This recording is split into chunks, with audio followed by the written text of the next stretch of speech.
সত্যি বলতে বাংলাদেশে না জন্মাইলে অনেক কিছু মিস করতাম। জীবনের যে ফুল প্যাকেজ এন্টারটেনমেন্ট সেটা বাংলাদেশে জন্মানোর কারণে পাইতেছি। এই মানুষগুলা শুধুমাত্র তেলের জন্য পাম্পে বসে আছে এবং কি ঘুমাচ্ছে। যেই পরিমাণ সময় নিয়ে পাম্পে ঘুমাচ্ছে সেই পরিমাণ সময়ে তারা তাদের গন্তব্যে অন্তত 200 বার যাতায়াত করতে পারতো। ভাই, জীবনের লক্ষ্য উদ্দেশ্য কি শুধু তেল? জীবনের লক্ষ্য উদ্দেশ্য কি শুধু লেবুর শরবত খাওয়া? আচ্ছা, এই যে রমজানে যারা লেবুর দাম বাড়াতে যারা হাউমাউ কাউমাউ করছেন, তারা এই যে লাস্ট এক সপ্তাহে কয়দিন লেবুর শরবত খাইছেন? এখন তো মোটামুটি গরম পড়তেছে, লেবুর শরবত খাওয়ার তো সময় এখন। কে কে লেবুর শরবত খাইছেন লাস্ট এক সপ্তাহে? কমেন্টে বললেন। আর তারপরে আসি এদের কথায়। তো এই যে অনেকে দেখতেছি আবার সরকারে ইন্ডিকেট করে বলতেছে যে এই যারা সিন্ডিকেট করতেছে তেলের, তাদের ব্যাপারে সিদ্ধান্ত নেওয়ার জন্য, স্টেপ নেওয়ার জন্য। এখন সরকার তো জনগণের ভোটে নির্বাচিত সরকার। যারা মজুত করতেছে, মজুত করে কৃত্রিম একটা চাহিদার সৃষ্টি করছে, তারা যেমন সরকারের প্রজা, এই যে যারা এই যে পাম্পে যে ঘুমাইতেছে, ওদেরকে এই যে সিন্ডিকেট করার জন্য সহায়তা করতেছে, তারাও তো তাদেরই প্রজা।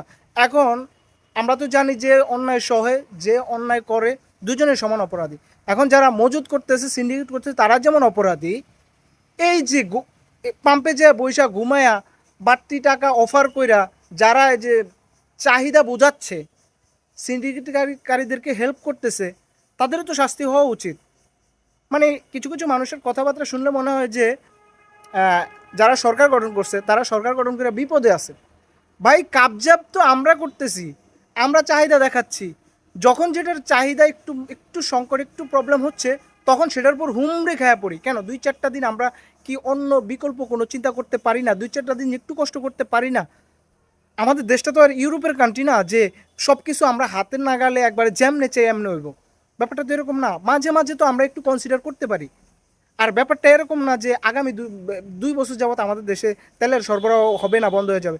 মাঝে মাঝে তো সরকার দেখা যায়, সরকার তো সরকারের জায়গা থেকে রাইট আছে, তেলের মাঝে মাঝে ইন্ডিয়া থেকে আনতেছে, বা ইরানের সাথেও কূটনীতিক একটা ভালো ব্যাপার স্যাপার ঘটাইছে, যেখানে ইরানও আমাদেরকে আমাদের যে তেল আসার ব্যাপারে যে ইরানের যে ইয়েটা, তারাও কিন্তু সেখানে মোটামুটি একটা ভালোই সাপোর্ট দিচ্ছে আমাদেরকে।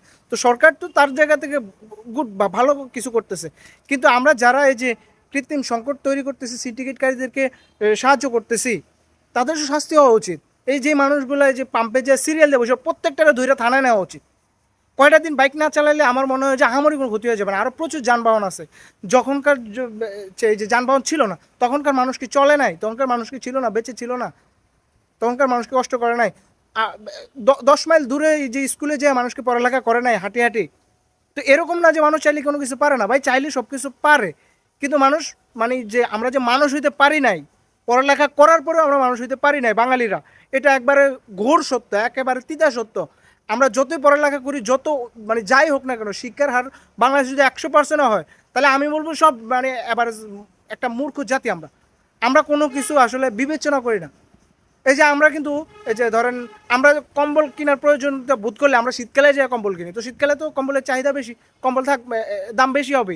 কারণ আপনি 2 মাস আগে কম্বল কিনেন, শীতের আসার 2 মাস আগে কিনেন, তারপরে হচ্ছে শীতের পোশাক আশাক আপনি রমজানই কেন কিনতে হবে? রমজানের আগে কিনেন, 1-1.5 মাস আগে কিনেন না। তো যখন যেটা চাহিদা থাকবে, চাহিদা থাকলে কালো মেয়েটাও ভাব নেয়, এটা তো জানা কথা। তো এখানে সরকারের আমি কোনো দোষ দেখি না। আমরা মানুষই খারাপ, আমরা বাঙালি, আমরা প্রজারাই সবচেয়ে বেশি খারাপ।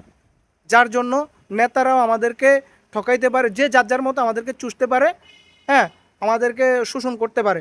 কারণ আমরা শোষণ করার মতো অপরচুনিটি তৈরি করে দিচ্ছি আমরা। এই যে সিন্ডিকেটকারীরা কেন সিন্ডিকেট করে? কারণ যখন যেটার একটু 19-20 হবে, সেখানে আমরা যে হুমড়ি খেয়ে পড়ি, এই জন্য তারা সিন্ডিকেট করে। কারণ তারা জানে বাঙালি সবচেয়ে বড় বোকাচোদা।